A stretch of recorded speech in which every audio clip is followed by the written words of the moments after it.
What is up, guys, and welcome back to the channel. And today I have a very special video for you. A big part of this channel is about me helping you make better Facebook ad creative. And one of the most important variables when it comes to winning Facebook ad creative is the hook rate, which tells you how effective your hook is at stopping the scroll. And it's the first step in getting the viewer to watch your whole ad. As the more of the ad they watch, the more engrossed in the messaging they will be, and the more likely they will be to convert. So in this video, I'm going to discuss what hook rate actually is, what a good benchmark for hook rate on Facebook should be, and at the end, I'll give you the 5 best hook strategies that we use at our agency, Your Glow Up, for the brands that we work with. So first of all, what is hook rate? Hook rate tells you how strong the first 3 seconds of your video is at stopping the viewer from scrolling on. You actually have to create a custom metric for this inside Facebook Ads Manager, and this is done by dividing 3-second video views,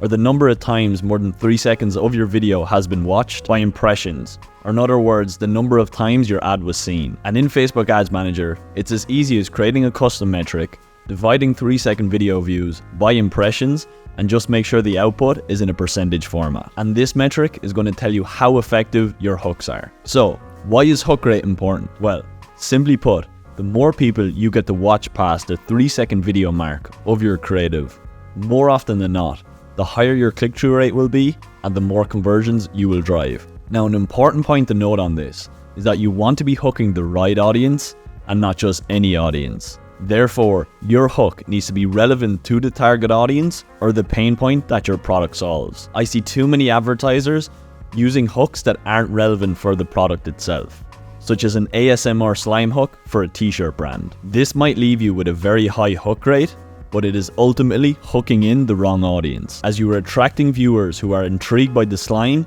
and not interested in buying your t-shirt or the problem that your t-shirt solves. This means that even if you achieve a hook rate of 50% using a hook that isn't relevant to your product, the part of the ad that actually is relevant to your product only starts at the 3-second mark, which means you are effectively starting your ad with only half of the audience retained. So make sure your hooks are relevant to the product. So now, what is a good hook rate and what should you be aiming for? We aim for a benchmark of 30% on the creative that we produce. This means that we aim for the ad to be watched past the 3-second mark 3 out of every 10 times the ad is seen. Now, this does vary account by account and product by product, so you're going to have to see what a normal hook rate is for your account and go ahead and make improvements from that point. Now, once you have identified some winning hooks in your account, you want to take the time to understand why these hooks are working. And the 3 main elements to look at would be number 1, the visual, or what visuals are being shown in the hook. 2, the messaging, or what the key message in the first 3 seconds of the video is. And number 3, the audio, or what the viewer can actually hear. So break down your winning hooks with these 3 elements in mind and apply these learnings to your creative strategy moving forward, so your hooks can get better and better over time. Now, before we dive into what hook strategies we are using right now at our agency, it is important to note that you will not convert someone in the first 3 seconds of the video, but you will lose conversions if people do not continue watching. Therefore, the key to a good hook is one that opens a loop, that creates curiosity and intrigue in the viewer and forces them to continue watching to close that loop. This is called the Zeigarnik effect, which in marketing terms means that an open loop is created in the viewer's mind and they'll be left frustrated if they do not continue watching and find out the resolution and close that loop. And this can be achieved in your hook by asking a questions, giving 3 reasons why, or calling out a pain point. Make the viewer need to keep watching past your hook to find out the answer and close the loop. So make sure to keep this effect in mind when strategizing for your hooks. So now the fun part, the 5 best strategies that we use week in, week out for the brands at our agency to optimize hook rate. Number 1 is a split screen visual.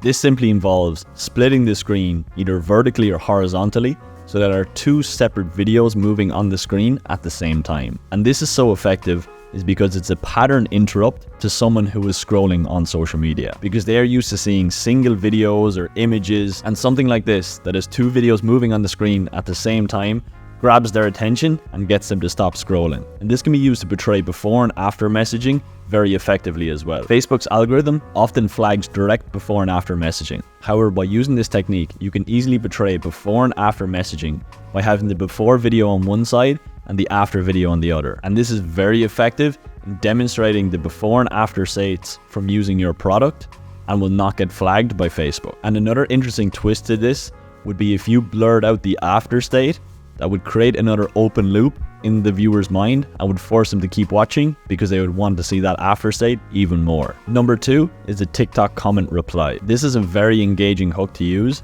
as viewers are intrigued between the interaction from the comment and the actual creator. This technique is extremely engaging as it creates a lot of intrigue for the viewer to see the interaction between the comment and the creator who is replying to that comment. Now, this feature is native to TikTok, and how it works is that on a TikTok video, someone can comment on that video, and then the creator can then make a video out of one of those comments by replying to it. And there are various online tools where you can generate unique TikTok comment boxes without actually having to go ahead and comment on someone's TikTok video. And the tool we use for this is called talkcomment.com. Now, when generating comments to actually reply to, you want to make them as dramatic as possible. So don't hold back on the question marks and exclamation marks. And the reason for this is you want to create some drama between the comment box and the actual creator themselves to further intrigue the viewer to get them to keep watching.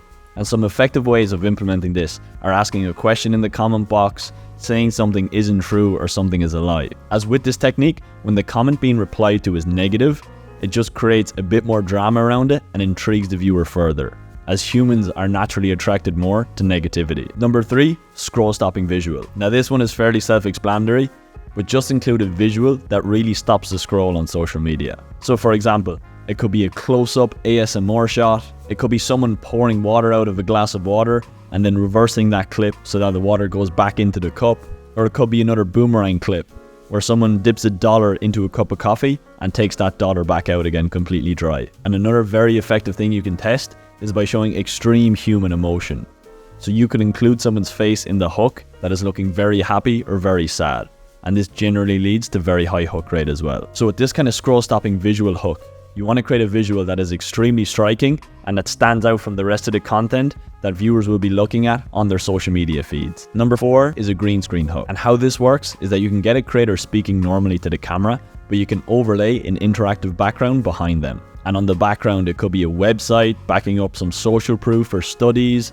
It could be them with a before photo, maybe with spotty skin if it's for a skincare brand. This type of visual, once again, is very striking, as you can see the creator's body moving and then also have a moving background behind them, which is a very effective pattern interrupt and is extremely good at stopping the scroll. And you don't need fancy editing tools to generate green screen hooks, as they are very easy to produce in apps like CapCut. So be creative with what kind of backgrounds you could use in your green screen hooks and try to think outside the box to get as many people to stop scrolling as possible. And number 5 is the header text hook. Now, we all know by now that the creative actually does the targeting on Facebook, and this is a very effective way in directly calling out your target audience or directly calling out their pain points, and is extremely effective in hooking the right audience in.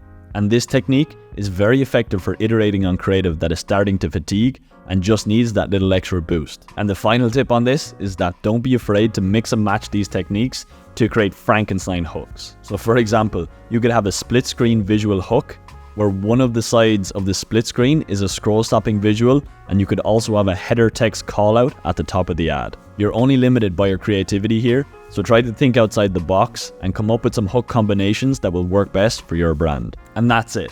So you now have everything you need to know about hook rate and how important it is, and you now have the best strategies that we're using at the minute to achieve the highest hook rates possible. I'm going to cover a lot more in-depth creative topics down the line, so let me know if there's anything in particular that you'd like to see. And also, let me know if you have any success with the hook strategies that I outlined in this video. And if there are any other winning hook strategies that you use time and time again that I didn't include in this video, make sure to leave them in the comments down below, as I would be interested in seeing them all. And other than that, thank you very much for watching, and I'll see you in the next video.